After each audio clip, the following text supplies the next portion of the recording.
नमस्कार दोस्तों। हाँ भाई, सब मज़े में होंगे, बढ़िया चल रहे होंगे। तो अब क्लास शुरू करते हैं आज की।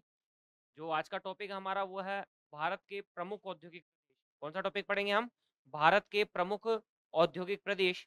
तो सबसे पहले मैं बात यहाँ से शुरू करता हूँ जो मैंने आपको लास्ट क्लास में बताई थी। आर्थिक गतिविधियाँ, क्या बताया मैंने? आर्थिक गतिविधियों को इस तरह से बांटा जाता है: प्राथमिक गतिविधि, द्वितीय गतिविधियाँ और तृतीय गतिविधियाँ। ये 3 आधारों पर इसको बांटा जाता है। अगर मैं प्राथमिक गतिविधि के अंदर देखूँ तो आप यहाँ से पकड़ेंगे प्राथमिक, यानी ऐसी हर चीज़ जो डायरेक्ट प्रकृति से मिलती है, जिसमें आप कोई हेर-फेर नहीं करते हो, प्रकृति से ऐसे के ऐसे एक्सट्रैक्ट करते हो, वो प्राथमिक गतिविधियाँ होती है। इस कैसे मैंने पकड़ा, इसके नाम में 3 नाम मुझे मिलेंगे: कृषि, म से हो गया मत्स्यन, फिर प से हो गया पशुपालन, वानिकी यानी वन उत्पादों से संबंधित गतिविधियाँ, फिर अगर आगे की बात करूँ तो खनन और उत्खनन, ये प्राथमिक गतिविधियाँ होती है। हमें पता है कि प्रकृति से प्राप्त चीज़ों के अंदर जब हम कुछ मानवीय इनपुट की सहायता से निर्माण, विनिर्माण या प्रसंस्करण करते हैं, तो उसे उद्योग कहते हैं। क्या कहते हैं? उद्योग कहते हैं। इसलिए द्वितीय गतिविधि में जो मेन आता है वो क्या आता है? उद्योग। और उद्योग के लिए, कोई भी उद्योग लगाने के लिए मुझे क्या चाहिए दोस्तों? कच्चा माल। क्या चाहिए होता है?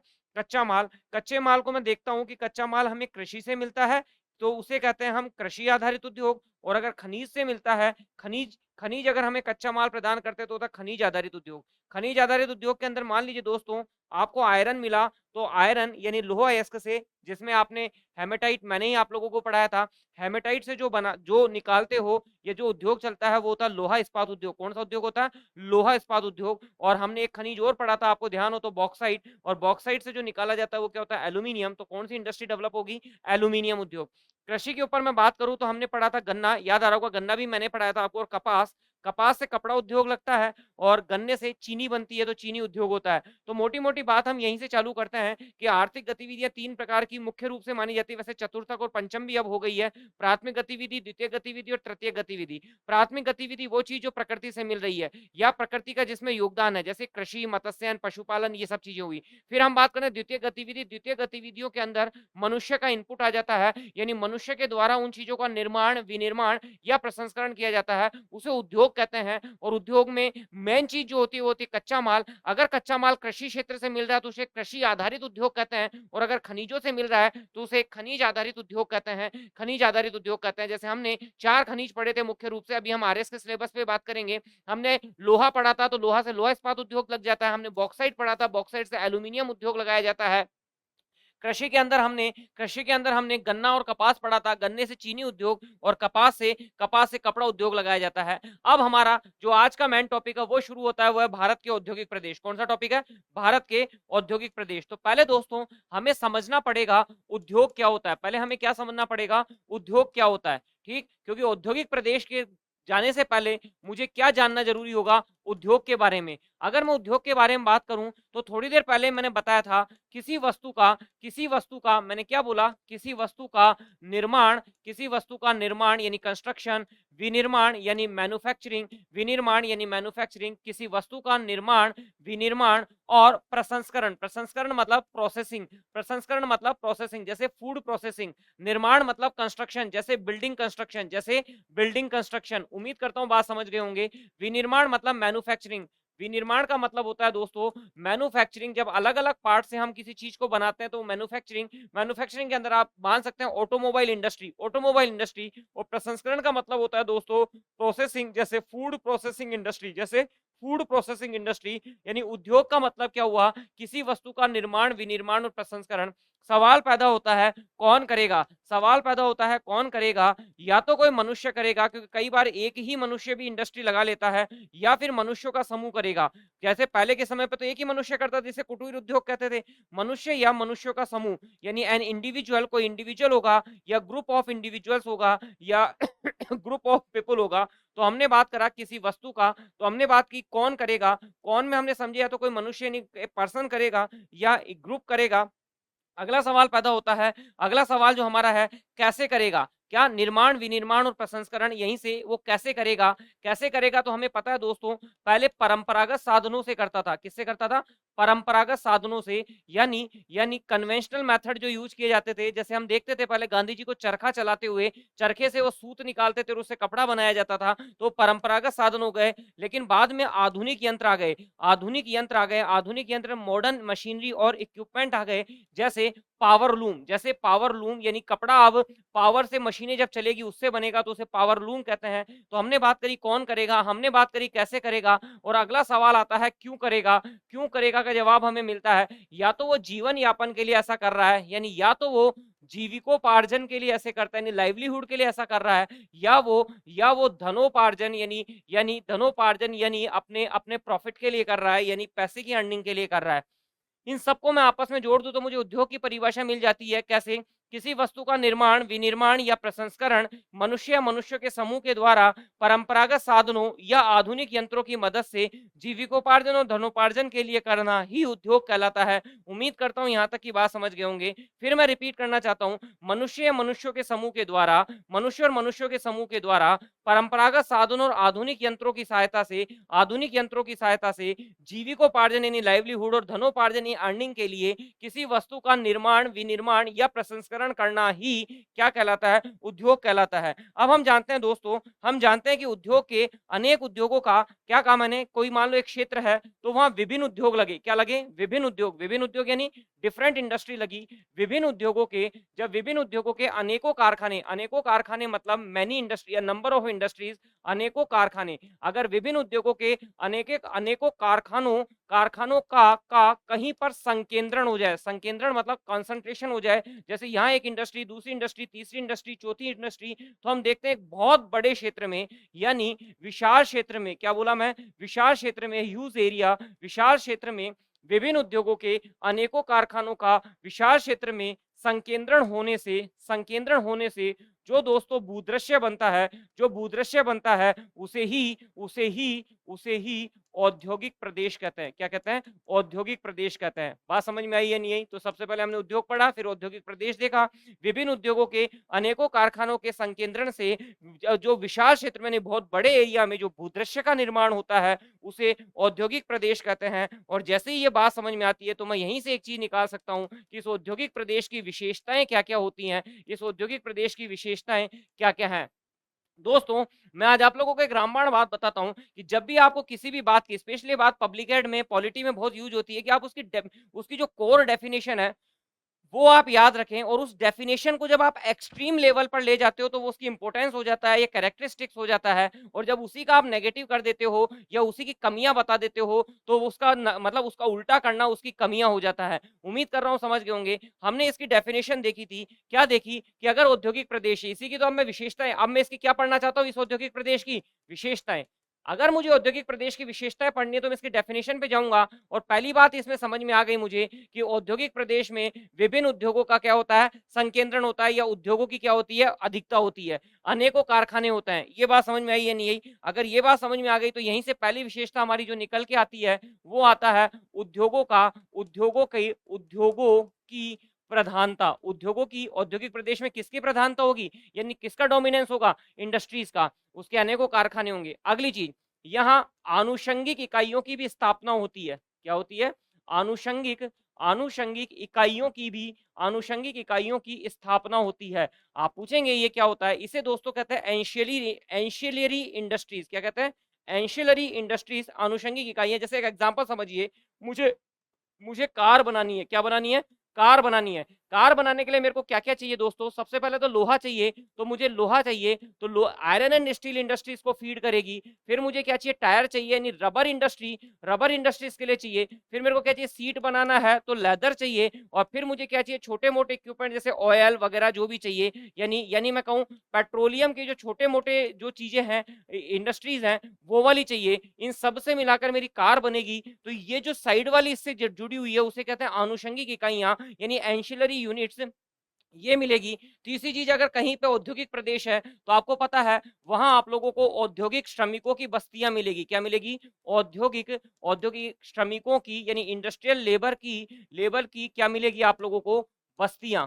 यहां तक मेरे साथ है? इन बस्तियों की बात क्या होती है दोस्तों, अगर मान लीजिए कहीं पर ये औद्योगिक प्रदेश है, तो हम देखते हैं कभी आप लोग हमारे यहाँ भिवाड़ी वाले एरिया के अंदर कभी गए हो या अलवर वाले क्षेत्र के अंदर उधर जाते हैं जहाँ इंडस्ट्रियल रीजन प्रोमिनेंटली है राजस्थान के अंदर, तो हम वहाँ देखते हैं कि वहां पर अंदर की तरफ बहुत सघन यानी यहाँ डेंसिटी बहुत ज्यादा होती है, यानी यहाँ औद्योगिक श्रमिकों की बस्तियां सघन होती है। और जैसे जैसे हम बाहर की तरफ आते हैं वो जनसंख्या कैसी हो जाती है, विरल होती जाती है। यानी चौथी डेफिनेशन मुझे यही मिलती है कि औद्योगिक प्रदेश के केंद्र में सघन जनसंख्या होती है। क्या बोला मैं, केंद्र में क्या होती है, केंद्र में होती है सघन जनसंख्या। क्या मिलती है हमें केंद्र में, सघन जनसंख्या मिलती है। और जैसे ही अगर मैं उससे बाहर की तरफ जाता हूँ आउटस्कर्ट में मुझे क्या मिलती है, विरल जनसंख्या यानी रेयरर पॉपुलेशन मिलती है। अगली बात अगर मैं यहीं से निकालूं तो यहाँ पर चूंकि औद्योगिक गतिविधियों की प्रधानता होती है, इसलिए यहाँ पर ग्रामीण जनसंख्या, क्या बोला मैं, इसलिए यहाँ ग्रामीण जनसंख्या कम होती है। क्या होती है, ग्रामीण जनसंख्या कम होती है। और अगली बात कभी भी आप किसी औद्योगिक प्रदेश के नजदीक जाते हैं तो वहां जाने एंट्री लेने से पहले ही 5-7 किलोमीटर पहले ही हमें हमें रेलवे यार्ड क्या नजर आता है, रेलवे यार्ड। कभी आप जब आप जयपुर से दिल्ली की तरफ जाते हैं तो आप लोग देखते हैं कि हरियाणा वाले में और उसमें जब हम रेल के सारे सारे जाते रहते हैं तो आइट साइड में दोनों तरफ देखते हैं बड़े बड़े कंटेनर रखे हुए नजर आते हैं। तो रेलवे यार्ड, चिमनी चिमनी यानी उद्योगों में से जो धुआं निकलने के लिए लगी रहती है वो चिमनियां हमें नजर आती है। और बड़े बड़े वाहनों की प्रधानता नजर आती है। क्या नजर आते हैं, बड़े बड़े वाहन, यानी बड़े बड़े व्हीकल हमें वहां नजर आते हैं। यहां तक समझ गए होंगे। और अगर मैं इसके अंदर इंपॉर्टेंट बात करूं तो मुझे दोस्तों यहां पर मिलता है परिवहन यानी ट्रांसपोर्टेशन और संचार के साधनों का जाल। क्या मिलता है, कम्युनिकेशन और ट्रांसपोर्टेशन जो जो साधन है उनका जाल मिलता है, नेटवर्क मिलता है, network of communication and transport facilities, ये हमें यहाँ मिलता है। और अगली बात में इसके अंदर एक और विशेषता देखूं, वो सबसे इंपॉर्टेंट बात है दोस्तों कि इस क्षेत्र की 1/3 पॉपुलेशन यानी 1/3 जनसंख्या, 1/3 पॉपुलेशन किसमें इन्वॉल्व होती है, वो इन्वॉल्व होती है उद्योगों में। काय में इन्वॉल्व होती है, उद्योगों में। तो अब तक हमने क्या क्या पढ़ा, अब तक हमने सबसे पहले पढ़ा दोस्तों उद्योग किसे कहते हैं। हमने पढ़ा उद्योग मतलब कि मनुष्यों के समूहों के द्वारा जीविकोपार्जन या धनोपार्जन के लिए परंपरागत साधनों से या वर्तमान में आधुनिक यंत्रों की सहायता से किसी वस्तु का निर्माण, विनिर्माण या प्रसंस्करण करना उद्योग कहलाता है। और जब विभिन्न उद्योग यानी अलग अलग उद्योगों के बहुत सारी फैक्ट्री एक जगह कंसंट्रेटेड हो जाती है तो उसे औद्योगिक प्रदेश बनता है। और औद्योगिक प्रदेश की विशेषता हमने देखी, इससे हमारे कुछ बेसिक्स बनते हैं। और जैसे ही बन जाते हैं तो अब मैं पढ़ूंगा भारत के औद्योगिक प्रदेश। क्या पढ़ूंगा, भारत के औद्योगिक प्रदेश। और अगर भारत के औद्योगिक प्रदेश पढ़ूंगा तो उसमें मैं इन चीजों को 3 आधार पर देखने की कोशिश करूंगा। औद्योगिक प्रदेश, किसके औद्योगिक प्रदेश, भारत के औद्योगिक प्रदेश, इसको 3 आधारों पर देखने की कोशिश मैं करूंगा। पहला जो मेरा आधार है वो है प्रमुख औद्योगिक प्रदेश, प्रमुख औद्योगिक प्रदेश। दूसरा मैं देखूंगा लघु औद्योगिक प्रदेश। और तीसरा मैं देखूंगा औद्योगिक जिले।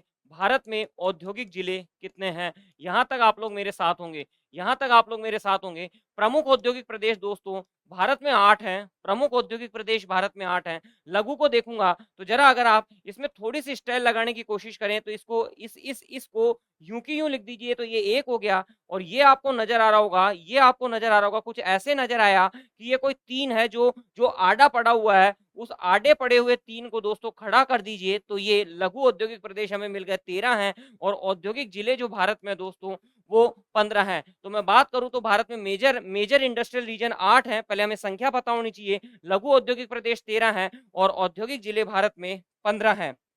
यहां तक समझ गए होंगे।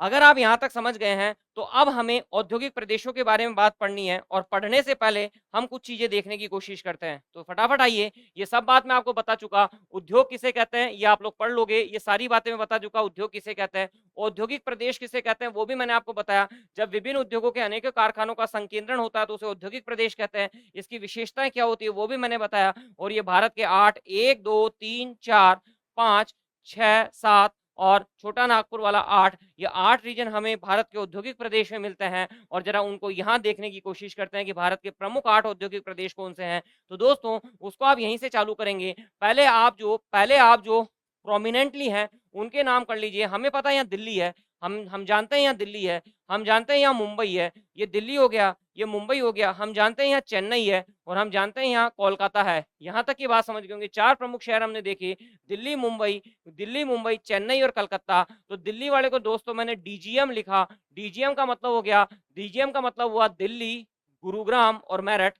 पहला वाला हमें मिल गया दिल्ली, गुरुग्राम, मेरठ। दूसरे वाले में मैंने पकड़ा एम से ही, और ये हो गया एमपी यानी Mumbai Pune industrial region, Mumbai Pune industrial region. तीसरा मैंने यहाँ से पकड़ा, इस चेन्नई को दोस्तों मैंने पकड़ा बेंगलोर और तमिलनाडु, चेन्नई क्योंकि आपको पता है तमिलनाडु की कैपिटल चेन्नई है, तो मैंने इसको पकड़ा बीटी, ये तीसरे नंबर का हो गया, ये तीसरे नंबर का हो गया बीटी, बीटी मतलब बेंगलोर और तमिलनाडु। और यहाँ होगा तो इसके आगे एच और लिख दूंगा, ये हो गया कलकत्ता हुगली, ये चौथे नंबर का हो गया। जैसे ही इसके पास में मैं अगले पे आता हूँ तो यहाँ मुझे एक और मिलता है, और आप पकड़ ले गए होंगे, यहाँ भारत के अंदर छोटा नागपुर का पठार बनता है, तो छोटा नागपुर के पठार का औद्योगिक प्रदेश हमारा पांचवा हुआ। इसके जस्ट अपोजिट इधर आ जाता हूँ तो दोस्तों मुझे यहाँ पर मिलता है अहमदाबाद, अहमदाबाद, बड़ोदरा और सूरत, तो ये मेरा छठे नंबर का हो गया। अहमदाबाद, बड़ोदरा और सूरत ये छठे नंबर का हो गया। फिर मैं इसके इधर की तरफ आता हूँ तो यहाँ मुझे मिलता है एक प्रदेश जिसका नाम है विशाखापट्टनम गुंटूर, विशाखापट्टनम गुंटूर ये सातवें नंबर का हो गया। और फिर एक मुझे यहाँ मिलता है, यहाँ मुझे मिलता है, उसका नाम है मालाबार, या मैं बात करूं कोल्लम तिरुवनंतपुरम, कोल्लम तिरुवनंतपुरम यानी केटी, बीटी के अपोजिट मुझे केटी मिलता है। बीटी बेंगलोर तमिलनाडु था, केटी कोल्लम तिरुवनंतपुरम था।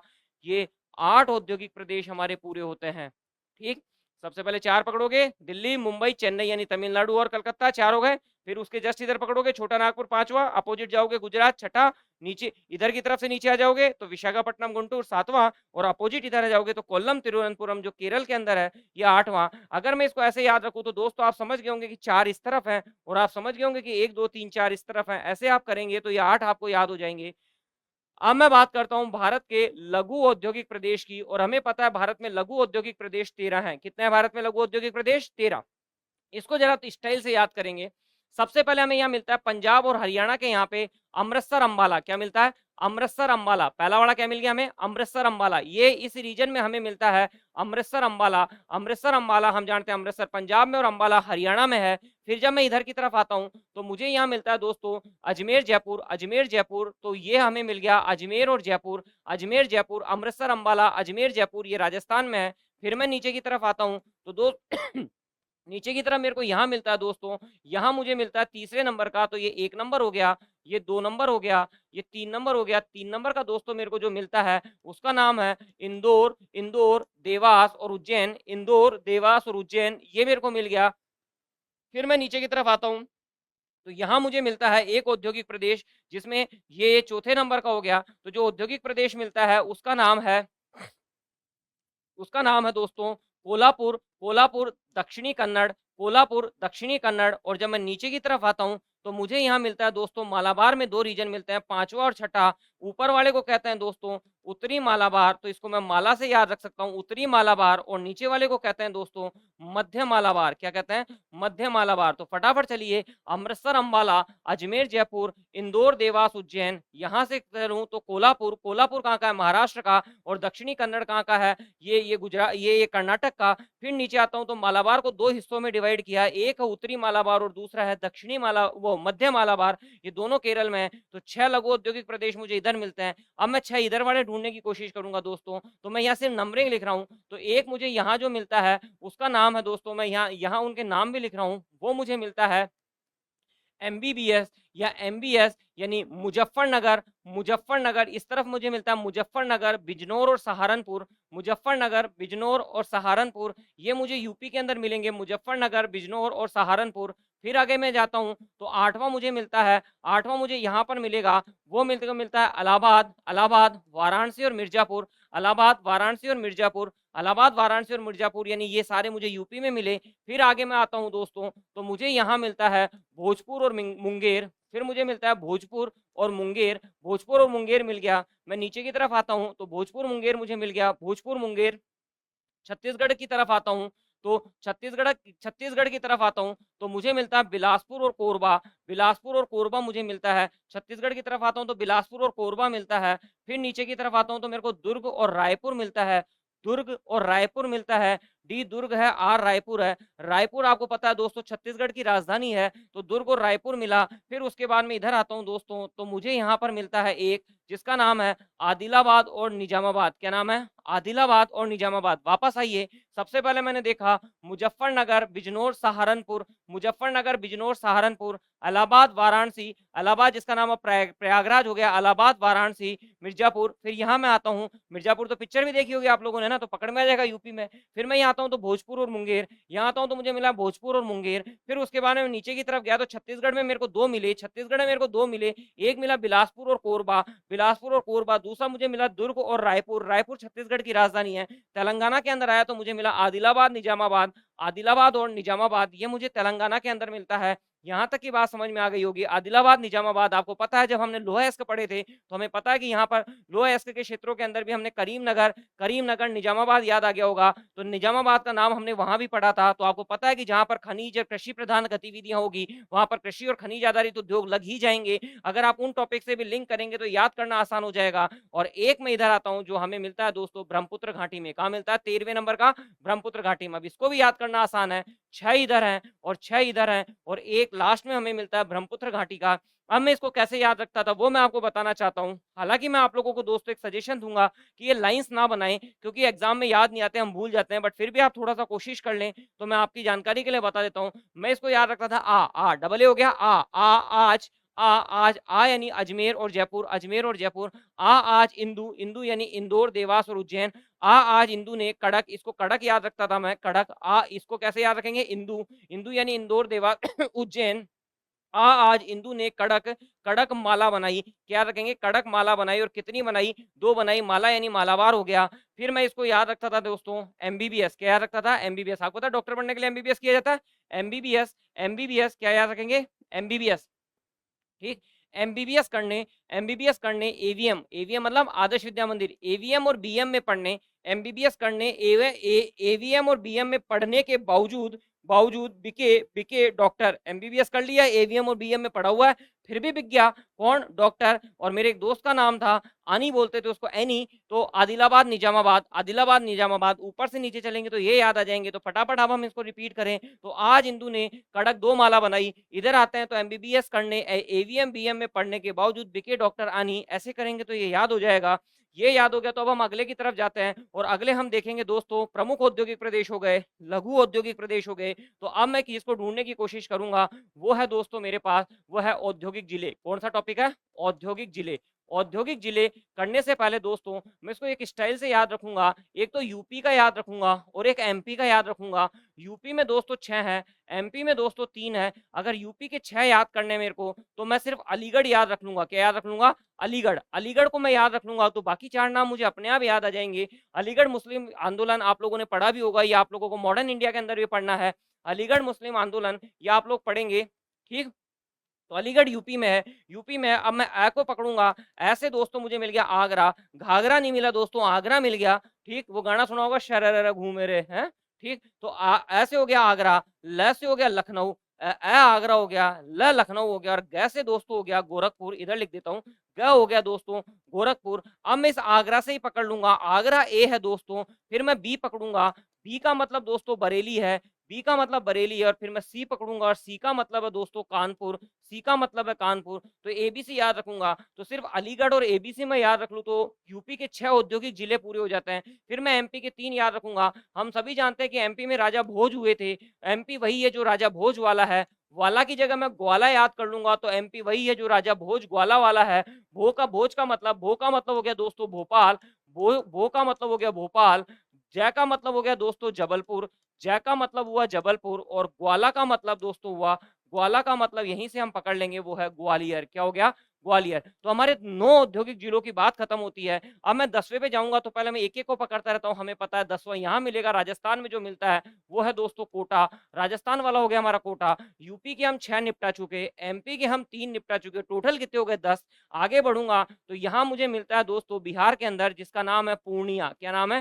पूर्णिया। पूर्णिया। ये रिलेशन भी आपने बहुत पढ़ा होगा। जब नवाब सिराजुद्दौला थे तो उनका बहुत बड़ा संबंध था पूर्णिया से। बाकी डिटेल में मैं नहीं जाना चाहता। नवाब सिराजुद्दौला वही जो 1753 से 1757 तक बंगाल के नवाब थे, और उन्हीं के समय आप लोगों को पता है सिराजुद्दौला के साथ में इनका जो प्लासी का युद्ध था वो आप सभी लोगों को पता है, जिसमें हार हुई थी और अंग्रेजों का एक तरीके से आधिपत्य स्थापित हो गया था। उम्मीद करता हूँ बात समझ ले गए होंगे। तो ये हो गया बिहार का पूर्णिया। पूर्णिया के बाद में अगर मैं चलूँ तो पश्चिम बंगाल में यहाँ दोस्तों हमें मिलता है, यहाँ इस जगह हमें मिलता है दोस्तों, उसका नाम है जलपाईगुड़ी। क्या नाम है? जलपाईगुड़ी। जलपाईगुड़ी यहाँ हमें मिलता है। इसका भी लेना देना है दोस्तों। जब आप, हालांकि हमने अभी तक, मैंने आप लोगों को इस चैनल पर वो भारत के औद्योगिक प्रदेश नहीं पढ़ा है। अगर वो मैंने पढ़ाए होते तो आप लोग पकड़ ले जाते थे कि जलपाईगुड़ी के अंदर चाय की खेती होगी, क्योंकि दोस्तों शिवालिक के बहुत सारे भाग हैं। यहीं से चलता हूं तो मैं सबसे पहले मुझे जम्मू हिल्स मिलता है, जम्मू हिल्स के बाद में मुझे शिवालिक मिलता है हिमाचल प्रदेश में, फिर मुझे फिर मुझे दुधवा और ढांग की पहाड़ियां मिलती है, फिर नेपाल में चूड़िया मूरिया की पहाड़ियां मिलती है। चूड़िया मूरिया की पहाड़ियों से जब मैं आगे की तरफ आ जाता हूँ तो मुझे यहाँ दार्जिलिंग की पहाड़ियां मिलती है, और दार्जिलिंग की पहाड़ियां दोस्तों, दार्जिलिंग की पहाड़ियां शिवालिक का भाग है, और दार्जिलिंग की पहाड़ियों पर चाय की खेती की जाती है। इसलिए जलपाईगुड़ी के अंदर भी चाय, जलपाईगुड़ी और दार्जिलिंग में चाय की खेती की जाती है, जो कि दार्जिलिंग की पहाड़ियों पर है, जो कि शिवालिक का भाग है। आगे जाते तो शिवालिक के भाग में हमें डाफला, मिरी, अबोर और मिश्मी भी मिलता है। अभी मैं वहां नहीं जाना चाहता हूँ। अभी आप वापस आ जाइए। वापस आ गए तो हमें जलपाईगुड़ी मिल गया। नीचे की तरफ आता हूँ तो दोस्तों मुझे यहाँ एक जगह मिलती है जिसका नाम है कटक। क्या नाम है? कटक। ये कटक वही है जो दोस्तों महानदी के डेल्टा में है। कहां पर है कटक? महानदी के डेल्टा में है। और महानदी के डेल्टा में स्थित कटक में दोस्तों मैंने आप लोगों को बताया था केंद्रीय चावल अनुसंधान केंद्र है। क्या है? केंद्रीय चावल अनुसंधान केंद्र है, और ये महानदी के डेल्टा में है। यहां तक की बात समझ में आ जाती है तो फिर मैं इधर आऊंगा दोस्तों। इसी से एडजेसेंट जो यहाँ मुझे मिलता है उसका नाम हैदराबाद है, जो तेलंगाना की राजधानी है। हैदराबाद नवाबों का शहर, तेलंगाना की राजधानी है। और अब हम इधर की तरफ जाते हैं तो दोस्तों मुझे यहाँ एक जगह और मिलती है जिसका नाम नागपुर है, जो महाराष्ट्र में है। फटाफट देखिए, 6 और 3 9 और 1 10, 11 12 12 जलपाईगुड़ी, 13 14 और 15, ये 15 हमारे, ये 15वां, ये 14वां, और ये 13वां, और ये 12वां, ये 11वां, और ये 10वां, ये हमारे 15 औद्योगिक जिले होते हैं। उम्मीद करता हूं यहाँ तक की बात समझ गए होंगे। अगर यहाँ तक की बात समझ गए तो अब हम एक एक करके आगे बढ़ने की कोशिश करते हैं और हम औद्योगिक जिलों के बारे में कुछ बात करते हैं। उससे पहले ये मैं थोड़ी देर पहले आप लोगों को बता चुका कि भारत के अंदर प्रमुख औद्योगिक प्रदेश कितने हैं? 8। ये मैं आप लोगों को बता दिए। इसको आप डीजीएम से याद रखेंगे, यानी दिल्ली, गुरुग्राम और मेरठ डीजीएम हो गया। फिर मैं जी से पकड़ लूंगा, अगला वाला गुजरात आ जाएगा। हमने मुंबई और पुणे औद्योगिक प्रदेश पढ़ लिया। प्रमुख वाले बता रहा हूँ पहले 8। हमने कोल्लम, तिरुवनंतपुरम यानी केटी पढ़ लिया था। हुगली औद्योगिक प्रदेश जो कोलकाता हुगली था। छोटा नागपुर, पठार वाला भी पढ़ लिया था। अहमदाबाद वडोदरा सूरत का पढ़ लिया था। विशाखापट्टनम, गुंटूर पढ़ लिया था।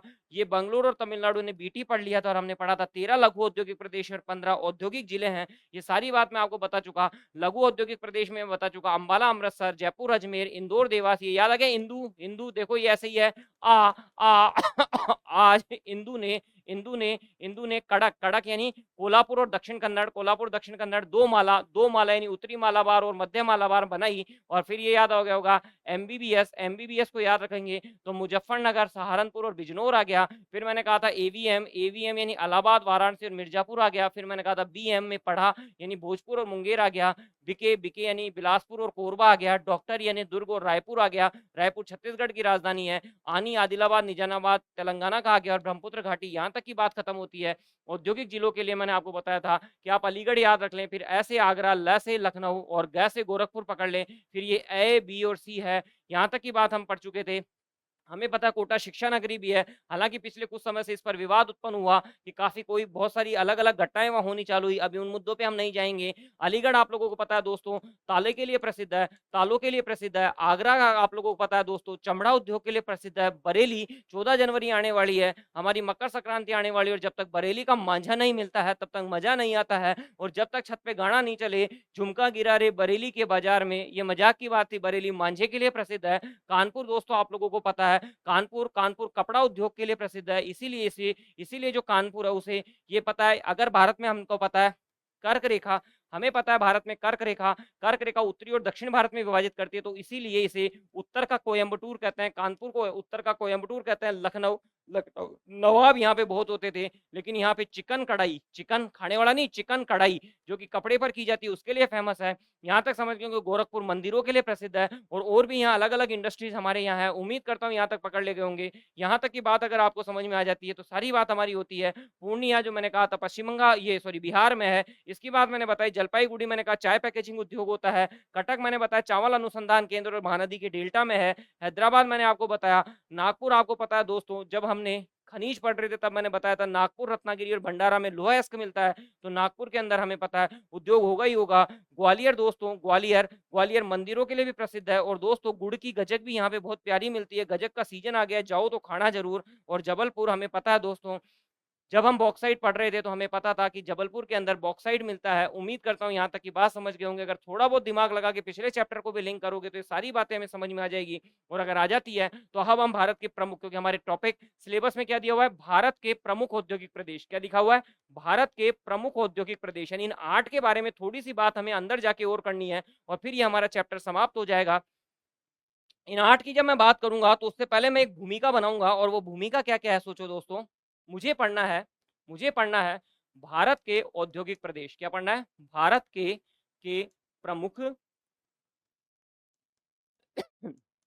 औद्योगिक प्रदेश। एक एग्जाम्पल लेकर के मैं सारी बातें आप लोगों को समझाने की कोशिश करूंगा। वो मुंबई पुणे के एग्जाम्पल से मैं आपको सारी बात समझाने की कोशिश करता हूं, तो आपको सब बात समझ में आ जाएगी।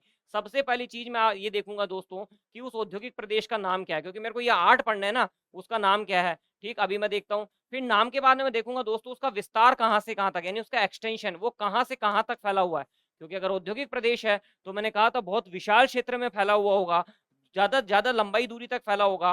विस्तार के बाद में मैं दोस्तों देखूंगा कि यहाँ इसका आरंभ कब हुआ था, इस औद्योगिक प्रदेश का आरंभ कब हुआ था, उस आरंभ का संदर्भ क्या है वो भी मैं देखूंगा। फिर चौथी बात मैं देखूंगा दोस्तों कि यह औद्योगिक प्रदेश के रूप में विकसित क्यों हुआ, यानी ये जो जगह है वो औद्योगिक प्रदेश के रूप में विकसित हुई, तो इसके विकसित होने के कारण, इसके विकसित होने के कारण कौन से थे। मैं निष्कर्ष निकालता हूं कि इसके विकसित होने के कारण वही होंगे जो किसी उद्योग की स्थापना के होते हैं। क्या होते हैं, किसी किसी उद्योग की स्थापना के जो कारण होते हैं, जो कारक होते हैं, वही इसके औद्योगिक प्रदेश के रूप में विकसित होने के कारण होंगे। ये बात समझ गए होंगे। वो अभी मैं देखता हूं कि एक उद्योग की स्थापना को ऐसे कौन कौन से कारक हैं या कारण है जो ये तय करते हैं कि किसी एक्स जगह पर कौन सी इंडस्ट्री लगेगी और क्यों लगेगी। यहां तक की बात समझ गए होंगे। विकसित होने का कारण देखूंगा। फिर दोस्तों मैं 5वां पॉइंट इसमें देखूंगा कि यहाँ प्रमुख उद्योग कौन से पनपे हैं, प्रमुख उद्योग कौन से पनपे हैं। फिर देखूंगा कि ये पनप गए तो वो स्थान कौन से हैं, या प्रमुख केंद्र या स्थान, प्रमुख केंद्र या स्थान यानी जगह कौन सी है वो देखूंगा। और लास्ट में देखूंगा दोस्तों कि इस प्रदेश की कोई समस्या जो रह गई वो समस्या क्या थी और वो समस्या क्यों रही। इन आधारों पर मैं विश्लेषण करने की कोशिश करूंगा। तो पहले बिंदु को पकड़ता हूं इसी चीज से, तो मैं सबसे पहले नाम देखता हूं। तो नाम दोस्तों मैंने देखा मुंबई पुणे औद्योगिक प्रदेश। क्या नाम देखा, मुंबई पुणे। क्यों ये नाम क्यों देखा, क्योंकि दोस्तों जो सबसे पहले भारत में औद्योगिक प्रदेश, ये भारत का प्रथम औद्योगिक प्रदेश के रूप में विकसित हुआ था मुंबई पुणे औद्योगिक प्रदेश, यानी industrial region, Mumbai Pune industrial region. यह आप समझ गए होंगे। अब मैं इसका विस्तार देखूंगा तो दोस्तों हमें पता है अगर ये इंडिया का मैप है, यहाँ पर कहीं मुंबई है, तो ये मुंबई पुणे वाला औद्योगिक प्रदेश कुछ इस तरह से लंबी श्रृंखला में विकसित है। तो यहाँ मैं देखता हूँ वो फैला हुआ है दोस्तों मुंबई से शोलापुर तक। कहाँ से कहाँ तक है, मुंबई से शोलापुर तक। यहाँ तक बात समझ में आ गई होगी। मुंबई से शोलापुर तक फैला हुआ है। इसका आरंभ हुआ दोस्तों, एक अंकल थे, उनका नाम था कवास जी डाबर। क्या नाम था, कवास जी डाबर। कवास जी डाबर ने यहाँ इसका आरंभ किया। और कब किया दोस्तों, 1854 में किया। और क्या करके किया दोस्तों, भारत का पहला सूती वस्त्र उद्योग का कारखाना, क्या बोला मैं, भारत का पहला सूती वस्त्र उद्योग का कारखाना यहाँ पर लगाया। और कब लगाया दोस्तों, 1854 में लगाया। किस उद्योग का लगाया, सूती वस्त्र उद्योग का लगाया। किसने लगाया, कवास जी ने लगाया। और हमें ये पता है कि सूती वस्त्र काय से बनता है दोस्तों, कपास से बनता है। और मैं कितना आसान है, प्रकृति ने कितना जस्टिस किया है मेरे साथ, मैं इसको याद रख सकता हूँ। कवास कपास, कवास कपास, कवास कपास, कवास कपास, आसान से याद हो जाएगा। सवाल तो ये पैदा होता है कि आपने क्यों कहा कि 1854 में प्रारंभ हो रहा है, जबकि सर हम तो एंशियंट हिस्ट्री में पढ़ते हुए आए हैं कि मोहनजोदड़ो के अंदर ही हमें कपास का कपड़ा मिल जाता है, और आपने कह दिया कि भारत के अंदर ये यहाँ पर से शुरुआत होती है। तो फिर वो एंशियंट इंडिया की बात क्या थी दोस्तों। आप मुझसे सवाल करेंगे कि सर हम जब मिडिवल इंडिया पढ़ते हैं, मध्यकालीन भारत पढ़ते हैं, तो वहां पढ़ते हैं विजयनगर साम्राज्य बहुत फ्लरिश था। विजयनगर साम्राज्य के अंतर्गत ये जो कपड़ा उद्योग है, औद्योगिक कारखाने हैं, वो बहुत ही फ्लरिश था। और ये सवाल तो यूपीएससी तक भी पूछ चुकी है सर। और आप आज हमें कह रहे हैं कि जो भारत का पहला उद्योग लगा, वो सूती वस्त्र उद्योग का कारखाना जो था, भारत का पहला जो औद्योगिक प्रदेश के रूप में विकसित हुआ, वो मुंबई पुणे था। ये क्या फफूंद है सर। दोस्तों, मैं जो बात कर रहा हूँ वो बात कर रहा हूँ इंडस्ट्रियल रिवोल्यूशन के बाद में जो उद्योग विकसित हुए उनकी, यानी आधुनिक लाइन पर, मॉडर्न लाइन पर आधुनिक उद्योग जो स्थापित हुए, उन उद्योगों के आधार पर मैंने बात की कि भारत का पहला औद्योगिक प्रदेश, इंडस्ट्रियल रीजन, भारत का पहला इंडस्ट्रियल रीजन या औद्योगिक प्रदेश मुंबई पुणे था। उम्मीद करता हूं बात समझ गए होंगे। किसने लगाया था? कवास ने लगाया था। और कौन सा लगाया था? कपास का लगाया था। अब आप बात करेंगे सर वो क्यों हुआ? क्योंकि दोस्तों, हम जानते हैं कि कपास किसमें होता है। हम जानते हैं कि कपास काली मिट्टी के क्षेत्र में होता है। हमें पता है कपास काली मिट्टी के क्षेत्र में होता है। आप पूछेंगे सर यह काली मिट्टी क्यों मिलती है? क्योंकि दोस्तों, मैंने आपको बताया था, अगर आपको ध्यान हो, कि ये दक्कन का पठार है। क्या है ये? दक्कन का पठार है। और दक्कन का पठार दोस्तों, मैंने कहा था, बेसाल्टिक लावे के जमाव से बना है। किसके जमाव से बना है? बेसाल्टिक लावे के जमाव से बना है। किससे बना है? बेसाल्टिक लावे के जमाव से बना है। ये बेसाल्टिक लावा कब आया था? तो दोस्तों, आपको पता है कि मैंने आपको वर्ल्ड ज्योग्राफी में बताया था कि अगर ये अफ्रीका है, इससे भी पहले जाऊं तो मैंने आपको बताया था कि सबसे पहले ये पूरी पृथ्वी एक साथ थी। जो एक साथ थी उसका नाम दोस्तों पेंजिया था। वो दो भागों में टूटी थी, लोरेशिया और गोंडवाना लैंड। नीचे वाले गोंडवाना लैंड के इस हिस्से से अलग होकर के जो आया था, वही दोस्तों ये प्रायद्वीपीय पठार था। जब ये अलग होकर इधर आया तो ये अफ्रीका के जस्ट पास में जो इस तरफ है, वो रीयूनियन द्वीप है दोस्तों। उन रीयूनियन द्वीप से मैग्मा बाहर निकल रहा था। वो हॉट स्पॉट था रीयूनियन। वो जो लावा बाहर निकला वो बेसाल्टिक लावा था। और जब ये फ्लो होते हुए प्रायद्वीप पठार इधर आया तो इसके ऊपर ये लहर के रूप में जम गया। ये जम गया तो यहाँ लावे का जमाव हो गया। बाद में इसका अपक्षय और अपरदन हुआ। इस लावे के पठार पर अपक्षय और अपरदन हुआ, क्योंकि दोस्तों, जब किसी चट्टान पर जल और वायु प्रवाहित होती है तो वो उस पे अपरदन का कारक का रूप में कार्य करती है। और ताप और दाब की वजह से अपक्षय की घटना होती है, क्योंकि डेली आपको पता है चट्टाने दिन के समय फैलती है और रात के समय सिकुड़ती है तापमान के कारण। खैर, इतना डिटेल में नहीं जाऊंगा। उस अपक्षय और अपरदन के कारण इस लावे के जमाव का अपक्षय और अपरदन हुआ तो काली मिट्टी का जमाव का निर्माण हुआ। और ये काली मिट्टी कपास के लिए फेमस है। फाइनली मैं कैसे काली कैसे कपास याद रखूंगा, मैंने बताने की कोशिश करी कि इस क्षेत्र में कपास क्यों मिल रहा है। अगर कपास इस क्षेत्र में मिल रहा है तो आप ये बताएं कि यहाँ पर कोई इंडस्ट्री लगाई जाएगी तो वो कपास पर आधारित लगाई जाएगी, सूती वस्त्र उद्योग की लगाई गई। दूसरी बात ये थी दोस्तों कि यहाँ पर ये मुंबई बंदरगाह था। इस मुंबई बंदरगाह पर ब्रिटेन जाने के लिए, क्योंकि हमें पता है कि यहाँ से पहले स्वेज नहर खुल जाएगी, ये अफ्रीका है। अगर अफ्रीका है तो हमें पता है ये सऊदी अरब है। अगर स्वेज नहर खुल जाएगी तो यहाँ से चले जाएंगे। लेकिन स्वेज नहर कब खुली थी? 1869 में, 1869 में। जब तक नहीं खुलेगी तब तक ये अफ्रीका का चक्कर लगाते हुए इधर जाते हैं। तो यहीं पे तो मिलता है हमें। इस तरफ जाएंगे तो इंग्लैंड। तो यहाँ से ये मुंबई बंदरगाह पर ब्रिटेन जाने के लिए कपास आती थी। तो कवास जी ने कहा होगा, थोड़ा सा विनम्रता से निवेदन किया होगा कि हुक्म, वहां आप कपास लेके जा रहे हो तो हुक्म थोड़ी सी कपास हमें भी दे दो ना। और हुक्म, जब वापस से जहाज जो आपका है तो 2-4 मशीनें रख के ले आना ना। वो मशीनें यानी मुंबई बंदरगाह पर मशीनों का आयात किया गया। यानी मुंबई बंदरगाह पर जो भारत के अन्य क्षेत्रों से कपास आती थी उसमें से कुछ कपास यहाँ उपलब्ध हो गई। और पीछे यहाँ पर कपास की उपलब्धता भी है। तो सूती वस्त्र उद्योग का कारखाना कवास जी डाबर मुंबई में नहीं लगाएंगे तो और कहाँ लगाएंगे? आप ही बता दीजिए। इसी पिक्चर को थोड़ा आगे बढ़ाता हूँ और आपको मॉडर्न इंडिया पे ले जाता हूँ, तो आपको एक बात समझ में आए कि अगर हम सारे सब्जेक्ट को एक साथ पढ़ने की कोशिश करते हैं तो हमारे नए नए कॉन्सेप्ट डेवलप होते जाते हैं। जरा समझिए मैं क्या समझाना चाह रहा हूँ। मैं ये समझाना चाह रहा हूँ कि हम सभी जानते हैं कि ये हमारा इंडिया डेट इज भारत है। हम सभी जानते हैं ये इंडिया डेट इज भारत है। अगर ये इंडिया है तो हमें ये पता है कि यहाँ मुंबई बंदरगाह है। और हम सभी ये भी जानते हैं कि यहाँ पर ये इस तरह से जो अफ्रीका है, हमें ये भी पता है कि यहाँ सऊदी अरब है। थोड़ा ऊपर की तरफ हो गया, मैं इसको थोड़ा और चेंज कर देता हूँ तो आपको पूरी बात समझ में आ जाएगी।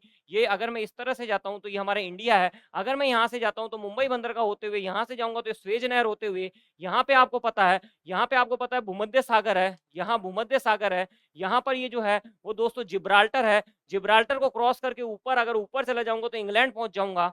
लेकिन पहले पहले अंग्रेजों को अफ्रीका का चक्कर काट के जाना पड़ता था। लेकिन हमें पता है कि 1869 में और 1869 में यहाँ जो एक नहर है स्वेज नहर, ये स्वेज नहर खुल गई तो अंग्रेज यहाँ से होते हुए अरब सागर से होते हुए स्वेज नहर होते हुए भूमध्य सागर होते हुए जिब्राल्टर को क्रॉस करके इंग्लिश चैनल से यहाँ चले जाएंगे। तो जरा बात समझिए, पहले जब अंग्रेजों को अफ्रीका का चक्कर काट के आना पड़ रहा था, तो एक जहाज मान लीजिए पूरे साल में 2 चक्कर लगा पाएगा, तो अब रास्ता शॉर्ट हो गया, अब अफ्रीका का चक्कर लगाने की जरूरत नहीं है, यानी यही जहाज 4 बार आ जा सकेगा, यानी भारत में से कच्चा माल ले जाएगा, वहां पर मैनचेस्टर के अंदर जाकर के, मैनचेस्टर में जाकर के, इंग्लैंड में जाकर के कपड़े बनाएगा, उस तैयार कपड़ों को, तैयार माल को भारत में लेकर आएगा, भारत के अंदर ही लोगों को बेचेगा, उनसे पैसा लेगा, उसी पैसे से वापस कच्चा माल खरीदेगा, यानी भारत का शोषण और दोहन का चक्र चालू हो जाएगा।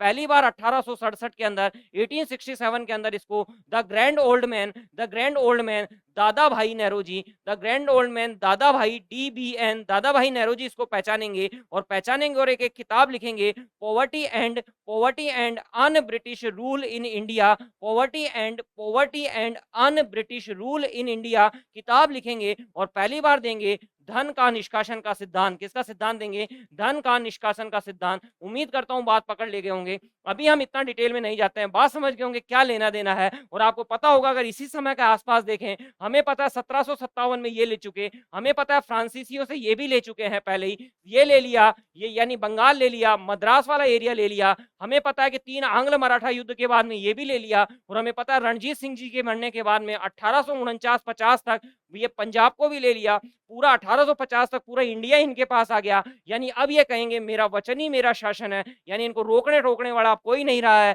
उम्मीद करता हूं बात समझ गए होंगे। किस्मत ने और साथ दिया, 1869 में स्वेज नहर भी खुल गई, तो अब भारत का शोषण दबा के चालू होगा। और ये पिक्चर कैसे यहाँ से सेट होती है बात समझ गए होंगे। मैं सिर्फ एक बात समझाना चाहता था, वो ये समझाना चाहता था कि मुंबई पे अगर पहला उद्योग लगना है तो कौन सा लगेगा, वो सूती वस्त्र उद्योग का लगेगा, क्योंकि यहाँ कपास आती थी, क्यों आती थी, क्या होता था, वो सब बातें मैंने समझाई।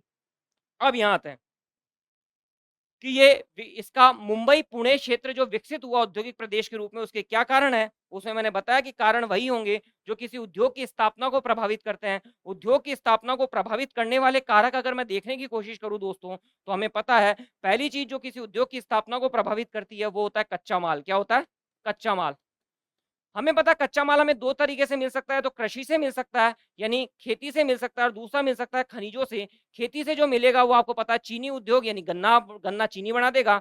कपड़ा उद्योग जो अभी मैंने पूरी पिक्चर बताई, यानी कपास से। खनिज आधारित उद्योग दोनों आयरन एंड स्टील इंडस्ट्री होगा, या एल्यूमिनियम इंडस्ट्री होगा। ये बात समझ में आ गया होगा। तो कच्चा माल चाहिए, कच्चा माल आ गया तो दोस्तों कच्चे माल से फिनिश गुड बनाने के लिए मेरे को बिजली से मशीनें चलानी है, यानी विद्युत चाहिए, विद्युत की प्राप्ति चाहिए, कच्चा माल चाहिए, विद्युत चाहिए। विद्युत से काम नहीं चलेगा, कच्चा माल और विद्युत को खरीदने के लिए दोस्तों मेरे पास पूंजी यानी कैपिटल भी होनी चाहिए, यानी तीसरी चीज पूंजी चाहिए, और मशीनों को चला सके कच्चे माल से तैयार माल यानी रॉ मटेरियल से फिनिश गुड तैयार कर सके, उसके लिए मेरे को श्रम यानी लेबर भी चाहिए। अब दोस्तों माल तैयार हो गया, तो अगर बाहर भेजना है, अंग्रेजों को अगर बाहर भेजना है, या क्योंकि आजादी से पहले की बात करो तब तो अंग्रेज, अगर बाहर भेजना है, क्योंकि 1800 ये अहमदाबाद तक वाला ये अंग्रेज विकसित कर सके, छोटा नागपुर का पठार चौथे नंबर पे आ जाएगा। यहाँ तक मेरे साथ हो, श्रम चाहिए। तो जो माल तैयार हो गया बाहर भेजने के लिए बंदरगाह चाहिए, यानी परिवहन, और भारत के आंतरिक क्षेत्रों में पहुंचाना है तो मुझे रेलवे चाहिए, यानी मुझे रेलवे और बंदरगाह चाहिए। यानी श्रम के बाद में मेरे को अगली चीज जो चाहिए रेलवे बंदरगाह, यानी परिवहन चाहिए,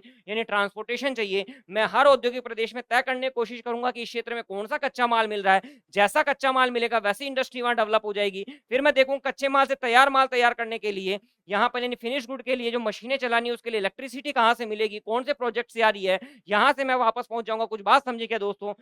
कृषि पे जाऊंगा तो कृषि वाले चैप्टर से मेरे को आंसर मिल जाएगा, क्योंकि गन्ना और कपास में पढ़ चुका हूं, वो कौन से क्षेत्रों में होता है तो वहां से आ जाएगी।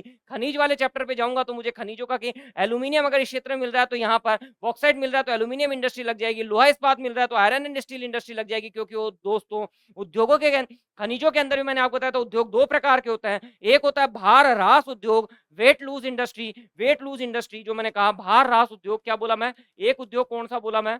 भार ह्रास उद्योग यानी वेट लूज इंडस्ट्री। जैसे मैं उसका एक एग्जांपल देता हूं, आयरन एंड स्टील इंडस्ट्री। जब मेरे को आयरन एंड स्टील बनाना होता है तो मुझे पता है कि इसके लिए रॉ मटेरियल जो है वो लोहा इस्पात है। क्या है इसके लिए रॉ मटेरियल? लोहा इस्पात है। अगर मैं उसके अयस्क पे जाऊं तो आपको पता है भारत के अंदर जो ज्यादातर अमाउंट में पाया जाता है वो हेमेटाइट है। क्या है? हेमेटाइट है। जब मैं हेमेटाइट पढ़ा रहा था तो मैंने आप लोगों को बताया था कि इस हेमेटाइट के अंदर सिर्फ 50 से 60% ही लोहा होता है। लोहा कितना होता है? 50 से 60%। कहने का मतलब अगर मैं 100 किलो हेमेटाइट लेकर आऊंगा तो उससे लोहा कितना निकलेगा, 50 से 60 किलो निकलेगा, यानी 40 किलो अशुद्धि आई। कितनी किलो अशुद्धि आई, 40 किलो अशुद्धि आई। ऐसे उद्योग जिसके अंदर फाइनल गुड बनाते हैं, फाइनल जब मैं लोहा निकाल रहा था तो इसके अंदर इसका वजन कम हो गया ना, 100 किलो से 60 किलो हो गया। ऐसे उद्योगों को दोस्तों बाहर रास उद्योग कहते हैं, जिसका एक एग्जाम्पल मैंने समझाने की कोशिश करी, वो था आयरन एंड स्टील इंडस्ट्री। दूसरा उद्योग है दोस्तों एल्यूमिनियम उद्योग। एल्यूमिनियम उद्योग के अंदर भी यही होता है, इसलिए एल्यूमिनियम उद्योग भी उसी क्षेत्रों में लगेगा जहां हमें बॉक्साइट मिलता है। क्या मिलता है दोस्तों, बॉक्साइट मिलता है। बॉक्साइट किन क्षेत्रों में मिलता है वो हम खनिज वाले चैप्टर में पढ़ चुके हैं। लोहा हमें किन क्षेत्रों में मिलता है, हेमेटाइट किन क्षेत्रों में मिलता है, वो हम खनिज वाले चैप्टर में पढ़ चुके हैं। और दोस्तों बाहर रास उद्योग का एक एग्जाम्पल और देता हूं, वो है चीनी उद्योग। कौन सा उद्योग है, चीनी उद्योग। चीनी उद्योग दोस्तों गन्ने से मिलता है। कभी गन्ने वाले की दुकान पे खड़े हुए होंगे तो आप देखते होंगे कि वो गन्ने को क्रश करता है तो उससे जूस निकलता है और उस जूस से चीनी और गुड़ बनाया जाता है। बात समझ गए, तो आप देखते हो जब वो जूस निकलता है तो उसका बहुत सारा वेस्टेज बाहर निकलता है, इसीलिए उसको बाहर रास उद्योग कहते हैं। इसलिए चीनी उद्योग भी उन्हीं क्षेत्रों में लगेगा दोस्तों जिन क्षेत्रों में हमें गन्ना मिलता है। और गन्ना किन क्षेत्रों में मिलता है दोस्तों, जिसके प्रमुख मैंने आपको जगह बताई थी, अगर आपको पता हो तो उत्तर प्रदेश, महाराष्ट्र और कर्नाटक। और मैंने इसको याद करने के लिए आपको कहा था कि आप उमकट से याद रखेंगे, आप उमकट से याद रखेंगे। उमकट का मतलब भी मैंने आप लोगों को बताया था, ऊ यानी उत्तर प्रदेश, मैं यानी महाराष्ट्र, का यानी कर्नाटक और तमिलनाडु। मैंने यहाँ तक बताया था कि गन्ना लिखोगे तो यूं आओगे और नीचे की तरफ आते जाओगे तो उत्तर प्रदेश पहले नंबर पे, महाराष्ट्र दूसरे नंबर पे, कर्नाटक तीसरे नंबर पे और तमिलनाडु चौथे नंबर पे। तो चीनी उद्योग इन्हीं क्षेत्रों में पनपेगा। यूपी के सहारनपुर में चीनी उद्योग होगा। चीनी तो इसीलिए इसे भारत का चीनी का कटोरा कहेंगे, उत्तर प्रदेश को भारत का चीनी का कटोरा कहेंगे। महाराष्ट्र के अंदर बहुत ज्यादा चीनी मिले होनी ही थी, क्योंकि ये चीनी वजन रास उद्योग है। उन क्षेत्रों में होता है जहाँ गन्ना ज्यादा होता है। महाराष्ट्र में गन्ना ज्यादा होता है तो चीनी की मिले भी महाराष्ट्र में ज्यादा लगेगी। उम्मीद करता हूँ सारे बात समझ गए होंगे। और शायद आज इस चैप्टर में जो पुरानी मैंने 8-10 क्लास आपको पढ़ाई उस सबका भी रिकॉल आप कर पा रहे होंगे और आप एक कनेक्टिविटी फील कर पा रहे होंगे कि हर चैप्टर या पूरी ज्योग्राफी आपस में एक दूसरे के साथ कैसे जुटी, कैसे गुथी हुई और जुड़ी हुई है। ऐसे जब आप पढ़ेंगे तो मैं आपको विश्वास दिला रहा हूं कि आपके एक एक कॉन्सेप्ट क्लियर हो जाएगा। यहां तक की बात समझ गए होंगे। तो जब ये समझ गए तो ये पूरी बात समझ में आ गई, श्रम और इसकी बात समझ में आ जाएगी। प्रमुख उद्योग के क्षेत्र में कौन से, उसको मैंने थोड़ा सा समझाने की कोशिश करी। स्थान और केंद्र अभी देखते हैं और हर क्षेत्र की समस्या देखेंगे। तो इसी आधार पे हम बढ़ जाएंगे दोस्तों आगे, और आगे बढ़ जाएंगे तो हम सबसे पहला पढ़ेंगे हम दोस्तों। पहला मैं आपको लोगों को यही मुंबई और पुणे पढ़ा देता हूं। तो सबसे पहली चीज मैं क्या ढूंढने की कोशिश करूंगा, वही 8 पॉइंट ढूंढ लेता हूं। सबसे पहले मैं देखूंगा दोस्तों, सबसे पहले मैं देखूंगा नाम क्या है। नाम क्या है, तो ये हमें मिल गया मुंबई पुणे औद्योगिक प्रदेश। फिर मैं दूसरा क्या देखता था, 7 पॉइंट बनाए थे ना, विस्तार कहाँ है, तो हमें पता है पश्चिम तट के सहारे मुंबई से शोलापुर। ये आपको नजर आ रहा होगा, यहाँ मुंबई है दोस्तों, और इसकी तरफ थोड़ा सा मैं इधर जाता हूँ तो शोलापुर है।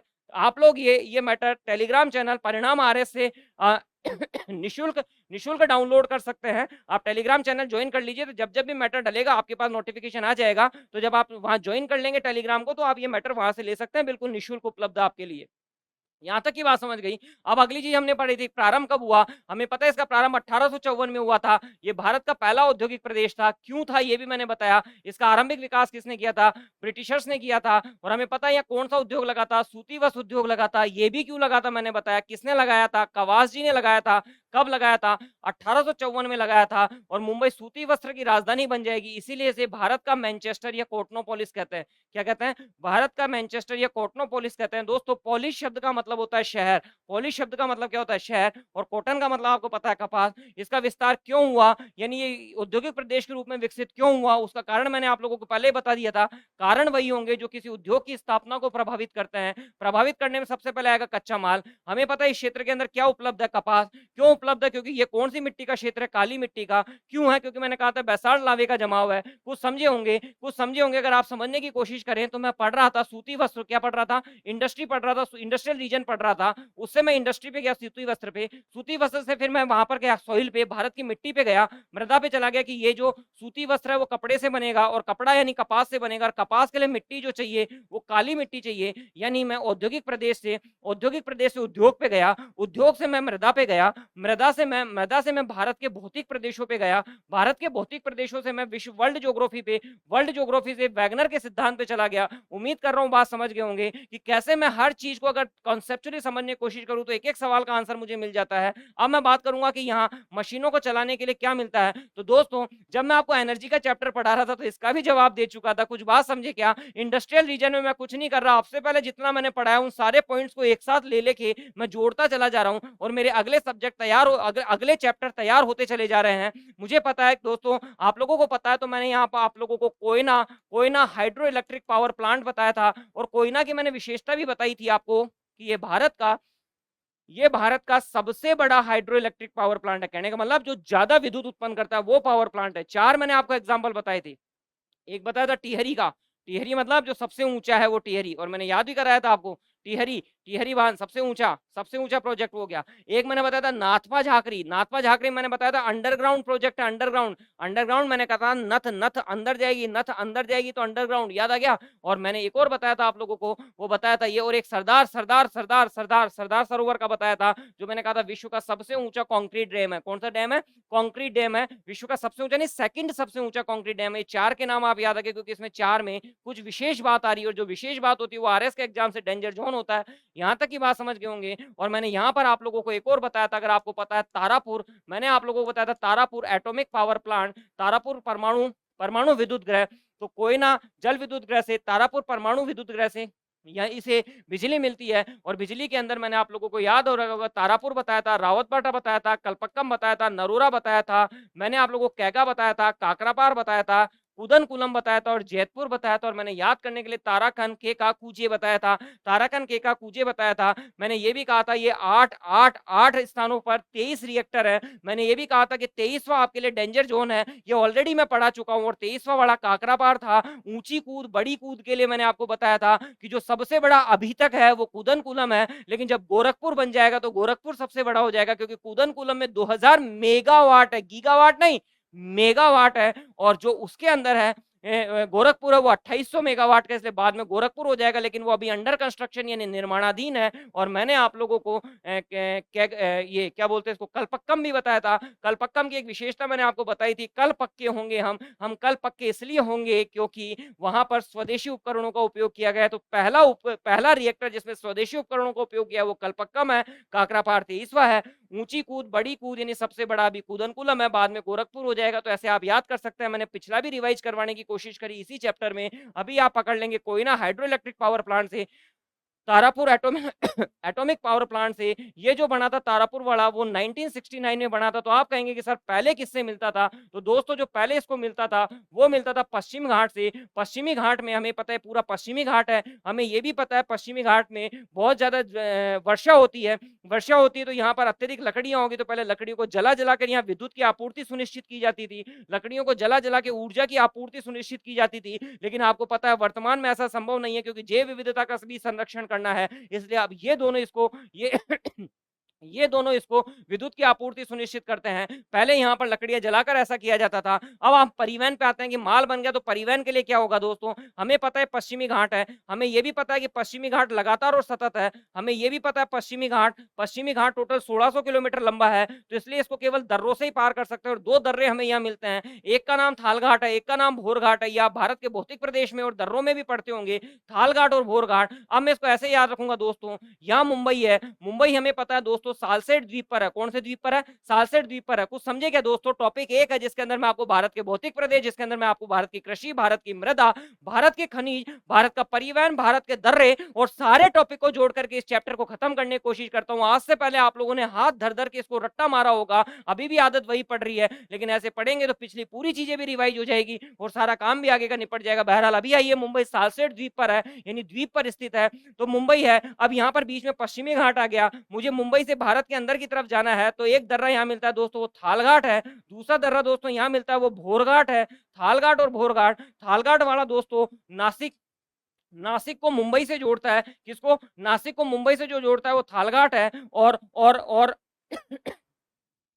और पुणे को मुंबई से जो जोड़ता है वो दोस्तों भोर घाट है। कौन सा है? भोर घाट है। तो दर्रों का पश्चिमी घाट में क्या महत्व है? महाराष्ट्र के थालघाट और भोर घाट किसको किससे जोड़ रहे हैं समझ गए होंगे, फिर भी कंफ्यूज हो जाओ तो दोस्तों ये मुंबई तो पता है, दोनों मुंबई को जोड़ रहे हैं। तो आप बताओ ऊपर से चलो, मैं हमेशा पूरी ज्योग्राफी में ऊपर से चलता आ रहा हूँ हर चीज में। ABCDEFGHIJKLMN, एन पहले आएगा, OP, एन यानी नासिक, P यानी पुणे, तो एन पहले और P पुणे बाद में है। तो कौन सा किसको जोड़ेगा ये भी बात समझ में आ गया। कोयना क्या दे रहा है, तारापुर क्या दे रहा रहा है, ये भी बात हमें समझ में आ गई। पूंजी हमें पता है कि यहाँ पारसी समुदाय रहता था, पारसी समुदाय की ब्रिटिशर से निकटता थी, इनके पास पूंजी अच्छी थी, तो पारसी समुदाय यहाँ पूंजी लगा देगा। हमें पता है कि थालघाट भोरघाट से भारत के क्षेत्रों में चला जाएगा और मुंबई बंदरगाह से बाहर की तरफ चला जाएगा, यानी निर्यात के लिए माल चला जाएगा, तो वस्त्र उद्योग की प्रधानता होगी। श्रम हमें मिल गया, सस्ते और प्रशिक्षित श्रमिक यहाँ उपलब्ध थे। कौन से श्रमिक उपलब्ध थे? सस्ते और प्रशिक्षित। सस्ते मतलब चीप और प्रशिक्षित मतलब ट्रेन लेबर यहाँ पर उपलब्ध थी। क्यों थी? क्योंकि दोस्तों हमें पता है इनसे पहले जो सक्सेशन था 1818 1800 18 का समय आपको पता होगा, जब जब सहायक संधि थोपी जाएगी, यहां तक मेरे साथ है नहीं, सब्सिडरी अलायंस सहायक संधि जब थोपी जाएगी, पेशवा को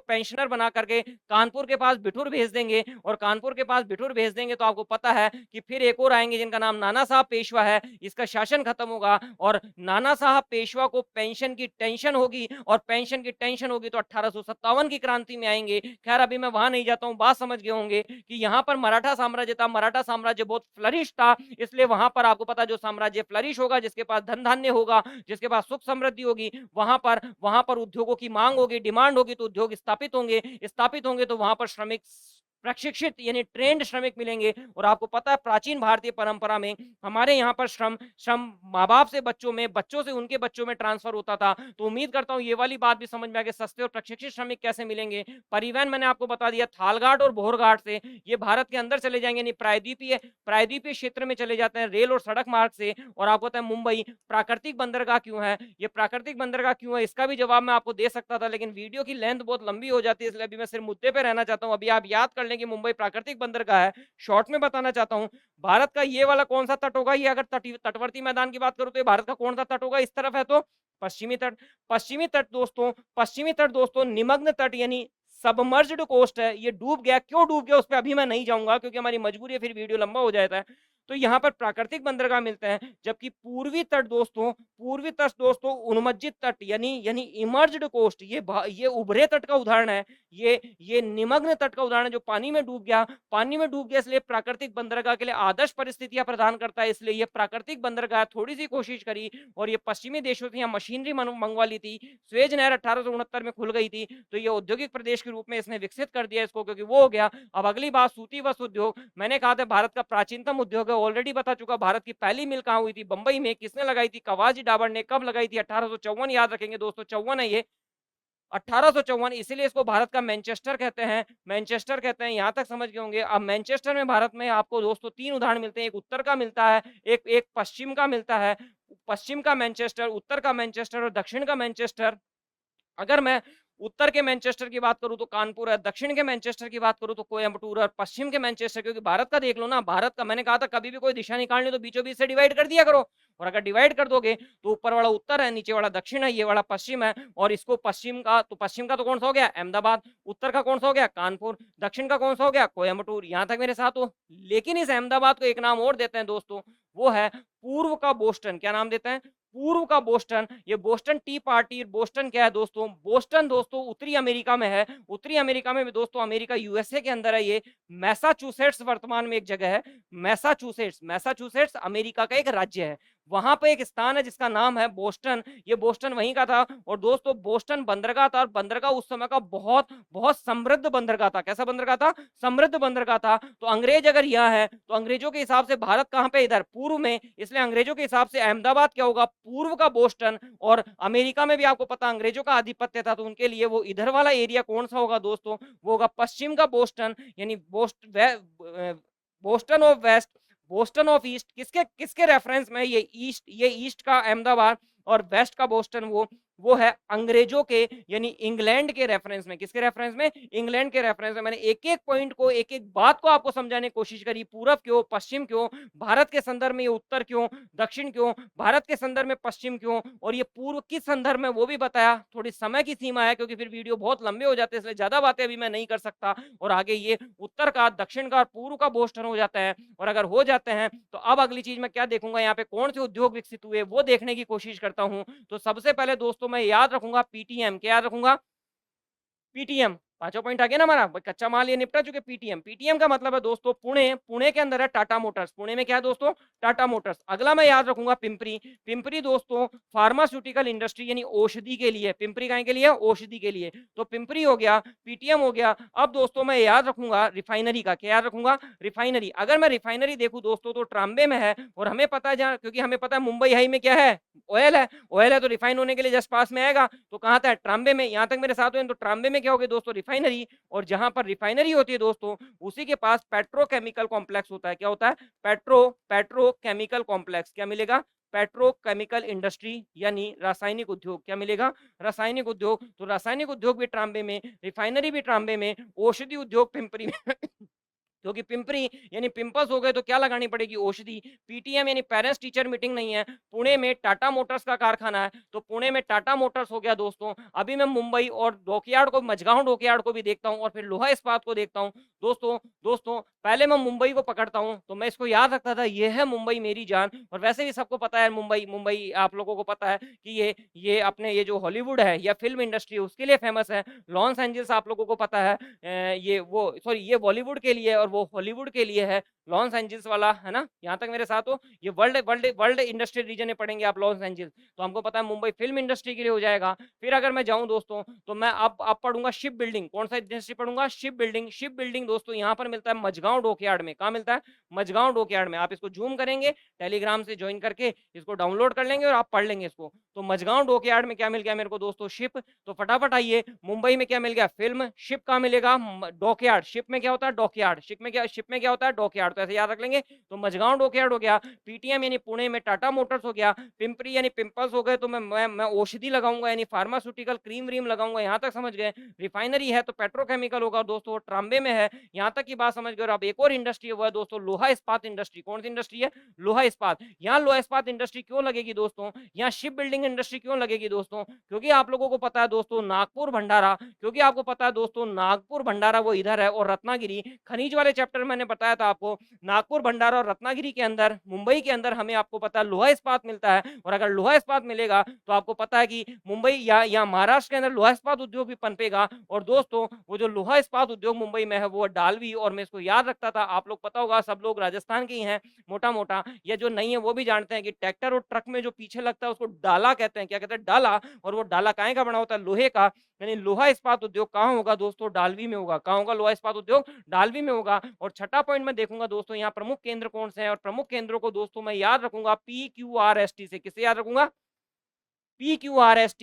ये PQRST दोस्तों याद है आप लोगों को, मैंने एक जगह और बताया था, मैंने कहा था इसको याद रखेंगे। PQRST किसकी ट्रिक है, महाराष्ट्र की। किसकी ट्रिक है, इधर लिखता हूँ, PQRST किसकी ट्रिक है दोस्तों, महाराष्ट्र की। और याद आ रहा है, यही मैंने कहा था बॉक्साइट के लिए भी आपको यही PQRST याद कराया था, याद आ गया, PQRST। लेकिन वह Q और R दो अलग अलग थे, यहाँ Q और R अभी अलग है। इस Q का मतलब तो है दोस्तों कोलाबा, इस Q का मतलब है कोलाबा, और आर का मतलब है दोस्तों रायगढ़। लेकिन बॉक्साइट जब हम पढ़ रहे थे तो क्यू का मतलब था कोल्हापुर और आर का मतलब था रत्नागिरी। क्यू का मतलब था कोल्हापुर और आर का मतलब था रत्नागिरी। जब बॉक्साइट पढ़ रहे थे तो ऐसे आप पढ़ेंगे और ऐसे डिफरेंशिएट करते हो जाएंगे तो जिंदगी में कभी कला में चूक नहीं होगी। तो ये P Q R S T हो गया, पी हो गया दोस्तों पुणे, क्यू हो गया कोलाबा, आर हो गया दोस्तों रायगढ़, एस हो गया दोस्तों सतारा और टी हो गया दोस्तों थाने। और मुंबई पुणे तो मुंबई तो होगा। यहाँ तक बात समझ गए। P Q R S T याद रखें रायगढ़। रायगढ़ ये वही रायगढ़ है, रायगढ़ के किले का संबंध शिवाजी के साथ भी आता है। ऐसे जब आप संदर्भ बिठाएंगे तो आपको आसान रहेगा याद करना